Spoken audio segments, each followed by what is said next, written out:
ഇതാണ് ചെറുതേനീച്ചക്കൂട്ടിലെ റാണി ഈച്ച. ഇതിൻ്റെ ശരീരം വളരെ വലുതാണ്, ചിറക് തീരെ ശോഷിച്ചതാണ്. അതുകൊണ്ടാണ് ഇതിന് പറക്കാൻ ബുദ്ധിമുട്ടാണ്, അല്ലെ പറക്കില്ല എന്ന് ഞാൻ പറഞ്ഞതിൻ്റെ കാരണം.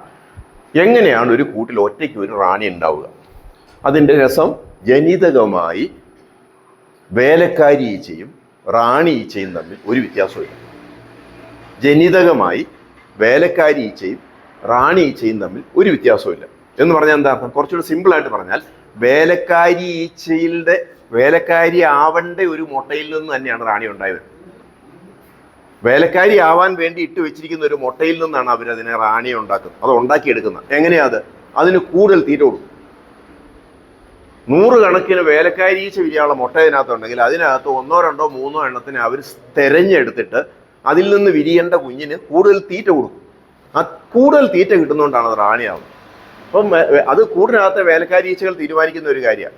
അപ്പോൾ ഒരു ചോദ്യമുണ്ട്, തേനീച്ചയുടെ തീറ്റ എന്നതാണ്. തേനീച്ചയുടെ തീറ്റ എന്ന് പറയുന്നത് പൂമ്പൊടിയും തേനുമാണ് തേനീച്ചയുടെ തീറ്റ. തേൻ എന്ന് പറയുന്നത് അത് ചെടികളിൽ നിന്ന് എടുത്തു കൊണ്ടുവന്നിട്ട് പക്വമാക്കി എടുക്കുന്ന വസ്തുവാണ് തേൻ. പൂമ്പൊടി എന്ന് പറയുന്നത് പൂവിൽ നിന്ന് അതിൻ്റെ കാലെ തോണ്ടി എടുത്തുകൊണ്ട് വരുന്ന സാധനമാണ്. തേൻ അതിൻ്റെ അന്നജാഹാരമാണ്. എന്ന് പറഞ്ഞാൽ എന്താണ്? നമ്മൾ ചോറ് തിന്നുന്ന പോലെയാണ്. അന്നജം കിട്ടുന്നതിന് വേണ്ടിയിട്ടുള്ള കാർബോഹൈഡ്രേറ്റ് ഫുഡാണ് അതിനെ സംബന്ധിച്ചിടത്തോളം തേൻ. ഊർജ്ജം കിട്ടാൻ നമ്മൾ ചോറുന്നത് നമ്മൾ എന്തിനാണ്? നമുക്ക് ഊർജ്ജം കിട്ടാൻ, ജോലി ചെയ്യാനുള്ള എനർജി നമുക്ക് കിട്ടണം അതിനാണ്. എന്നാൽ വളർച്ചയ്ക്ക് ആവശ്യമായിട്ട് നമ്മൾ എന്നാ ചെയ്യുന്നത്? പ്രോട്ടീനാണ് കഴിക്കുന്നത്, മാംസ്യാഹാരമാണ് കഴിക്കുന്നത്. നമ്മൾ ഇറച്ചി, മീൻ, മുട്ട, പയറുവർഗ്ഗങ്ങളൊക്കെ തിന്നുന്നത് വളരാൻ വേണ്ടിയിട്ടാണ്. തേനീച്ചയുടെ വളരുന്നതിന് വേണ്ടിയിട്ടുള്ള സാധനമാണ് പൂമ്പൊടി, അതതിൻ്റെ പ്രോട്ടീൻ ഫുഡ്. അപ്പോൾ കാലയിൽ തോണ്ടി വരുന്ന ഖരാവസ്ഥയിലുള്ള പൂമ്പൊടി അതിൻ്റെ വളർച്ചയ്ക്ക് ആവശ്യമായ ഭക്ഷണവും അതിൻ്റെ ഊർജത്തിന് ആവശ്യമായ തേനും, ഇത് രണ്ടോടെ കൂടിയാണ് തേനീച്ച കഴിക്കുന്നത്. അപ്പോൾ പൂമ്പൊടി അല്പം എടുത്ത് തേനിൽ ചാലിച്ചിട്ടാണ് അത് സ്വയം തിന്നുന്നതും കുഞ്ഞുങ്ങൾക്ക് തിന്നാൻ കൊടുക്കുന്നതും. ഇതിന് ബി ബ്രെഡ് എന്ന് പറയും, തേനീച്ച റൊട്ടി എന്ന് നമുക്ക് പറയാം. തേനീച്ചയുടെ റൊട്ടിയാണത്, അതാണ് അതിൻ്റെ തീറ്റ. ഇത് രണ്ടും കൂടാതെ ഇളം പ്രായത്തിലുള്ള വേലക്കാരി ഈച്ചയുടെ തലയിലുള്ള ചില ഗ്രന്ഥികളുണ്ട്. അതിൽ നിന്ന് ഒഴുകി വരുന്ന ഒരു സ്രവം, അതിന് റോയൽ ജെല്ലി എന്നാ പറയാം. രാജഭോജനോ രാജ്ഞി ഭോജനോ എന്ന് നമുക്ക് മലയാളത്തിൽ പറയാം. ഇതതിൻ്റെ ഇളം പ്രായത്തിലുള്ള വേലക്കാരി ഈച്ചയുടെ തലയിൽ നിന്ന് ഒഴുകി കിട്ടുന്ന ഒരു സാധനം.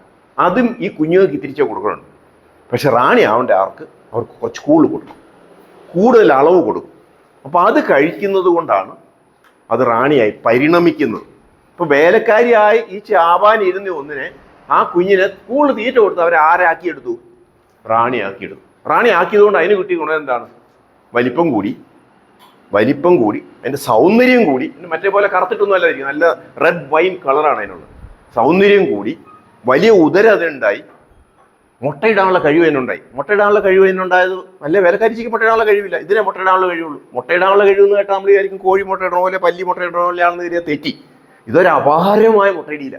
എന്നാൽ ഈ അപാരമായ മുട്ടയിടിയിൽ സാഹചര്യം അനുകൂലമാണെങ്കിൽ 1500 മുട്ട വരെ ഒരു വൻതേനീച്ച ഒരു കൂട്ടിൽ ഒരു ദിവസം ഇടും. ചെറുതേനീച്ച അത്രയില്ല, ഒരു ദിവസം അത് കൂട്ടോ. അപ്പോൾ ഒരു ദിവസം എന്ന് പറഞ്ഞാൽ 24 മണിക്കൂർ 24 മണിക്കൂറിൻ്റെ ഒരു ദിവസമുള്ളൂ. 24 മണിക്കൂറിന് 1500 മുട്ട ഇടണമെങ്കിൽ അത് എന്ത് ചെയ്യും? മുട്ട ഇട്ടുകൊണ്ടേയിരിക്കണം. നമ്മൾ ടൈപ്പ് റൈറ്ററിൽ നമ്മൾ ടൈപ്പ് ചെയ്യുമ്പോൾ എങ്ങനെ പോകുന്നു അതേ സ്പീഡിൽ പോയാലേ നമുക്ക് ഇനി 1500 മുട്ട ഇടാൻ പറ്റുള്ളൂ. അതുകൊണ്ടാണ് റാണി ഈച്ചയെ നമ്മൾ എഗ് ലേയിങ് മെഷീൻ എന്നാണ് വിളിക്കുന്നത്. മുട്ടയിടുന്ന യന്ത്രം. കോടിക്കണക്കിനാണ്. മഴക്കാലത്ത് അത് ഇടുന്നില്ല. വേനൽക്കാലത്ത് സാഹചര്യം വരുവാണെങ്കിൽ ഒരു ഓഗസ്റ്റ്, സെപ്റ്റംബർ, ഒക്ടോബർ, നവംബറാണ് ഏറ്റവും കൂടുതൽ മുട്ടയിടുന്ന സമയം. കോടിക്കണക്കിന് മുട്ടയാണ് ഇത് ഇടുന്നത്. എല്ലാ ദിവസവും ഇടും. നല്ല സീസണിൽ എല്ലാ ദിവസവും ഇടും. നല്ല സീസണിൽ അതാ ഞാൻ പറഞ്ഞത്, ഒക്ടോബർ, നവംബർ, ഡിസംബർ മുതൽ മാർച്ച് വരെയുള്ള സമയത്ത് അത് ഇത്രയും മുട്ടയിടും. മഴക്കാലമാകുമ്പോൾ തീറ്റ കുറയുന്നതുകൊണ്ട് അത് മുട്ടയിടയിൽ കുറയ്ക്കുന്നതിന് കാരണം ഇത്രയേ ഉള്ളൂ. പിന്നെ കുഞ്ഞുങ്ങൾക്ക് കൊടുക്കാൻ തീറ്റ ഇല്ലാത്തതുകൊണ്ട് മുട്ടയിടയിൽ കുറയും, അത്രേ ഉള്ളൂ. അപ്പോൾ അത് കോടിക്കണക്കിനാണ് മുട്ടയിടുന്നത്. അതുകൊണ്ടാണ് നമ്മളെ മുട്ടയിടുന്ന യന്ത്രം എന്ന് റാണിയെ വിളിക്കുന്നതിന്റെ കാരണം. പടപടപടാന്ന് ഇങ്ങനെ നമുക്കറിയാം, നമുക്ക് നോക്കിയാൽ കാണാം. അത് വൻതേനീച്ചയുടെ കൂടെ എടുത്ത് ആകലിട്ടാൽ നമ്മൾ എടുത്തോണ്ടിരിക്കുമ്പോൾ തന്നെ മുട്ടയിട്ട് പോകണതാണ്. നമുക്ക് ഓരോ അറയിലേക്ക് അത് പോയി ഇങ്ങനെ മുട്ടയിട്ടിട്ട് കടന്നു അതുപോലെ മുട്ടയിടും. അതുകൊണ്ടാണ് ഈച്ച അങ്ങനെ കോടിക്കണക്കിന് ഉണ്ടാവുന്നത്. കോടിക്കണക്കിന് ഈച്ച ഉണ്ടാവുന്നത്. അതവിടെ നിൽക്കട്ടെ. അപ്പം അതിന് മുട്ടയിടാനുള്ള കഴിവ് ഉണ്ടാവുന്നത് എന്തുകൊണ്ടാണ്? അപ്പം ഈ റോയൽ ജെല്ലി കഴിച്ചത് കൊണ്ടാണ്. അപ്പം ഇതിനെ സംബന്ധിച്ചിടത്തോളം ഈ റോയൽ ജെല്ലി കിട്ടിയതുകൊണ്ട് ഇതിന് മുട്ടയിടാനുള്ള കഴിവുണ്ടായി. ഈ കൂടിനെ മുഴുവൻ നിയന്ത്രിക്കാനുള്ള അപാരമായ ഒരു കഴിവ് അതിനുണ്ടായി.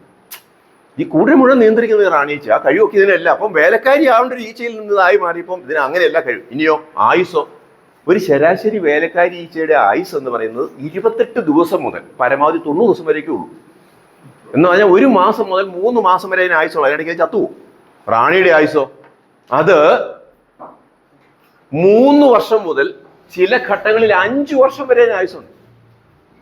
അപ്പൊ അതിന്റെ ആയുസും കൂട്ടി, സൗന്ദര്യം കൂട്ടി, ആയുസ് കൂട്ടി, വലിപ്പം കൂട്ടി, എഫിഷ്യൻസി കൂട്ടി, മുട്ടയിടാനുള്ള കഴിവ് അതിന് കൊടുത്തു. ഇതെല്ലാം കിട്ടിയത് എവിടുന്നാ? റോയൽ ജെല്ലിന്ന്. അപ്പൊ ഒരു കുസൃതി ചോദ്യമുണ്ട്, അതാ ചോദിക്കുന്നത്. അപ്പൊ അത് ഈ മുട്ടയ്ക്കകത്ത് ഇരിപ്പുണ്ട്, മുട്ടയ്ക്കകത്തുണ്ടത്. റോയൽ ജെല്ലി നമ്മൾ ഈ മുട്ടയ്ക്കകത്ത് നിറച്ച് കുഞ്ഞുങ്ങൾക്ക് വേണ്ടിയിട്ട്, പുഴുവിന് വേണ്ടിയിട്ട് അത് നിറച്ച് കൊടുക്കുന്നുണ്ട്.